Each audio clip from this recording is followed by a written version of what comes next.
यहाँ पे हमने सेटअप में फ्रेंड्स 8 पैनल्स लगाए हैं, इसमें 12 टोटल लगने, क्योंकि फर्स्ट फेज़ में यहाँ पे स्पेस छत पे कम थी तो इसलिए जो है वो हमने ये लगाए हैं पैनल्स। ये आप देख सकते हैं स्पेस कम है, इस वजह से मैं फ्रंट व्यू नहीं ले पा रहा इसका। इसमें छत पे हम चौथी मंजिल पर है, इसमें हवा का प्रेशर बहुत ज़्यादा है। ये वो पैनल्स हैं जो हमारे इस प्रोजेक्ट में लगे हुए हैं।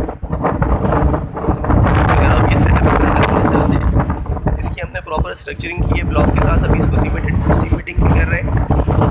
अगर आप इस तरह का प्रोजेक्ट हमसे लेना चाहते हैं तो 0333259704 पर मुझसे रब्ता कर सकते हैं। Thank you so much.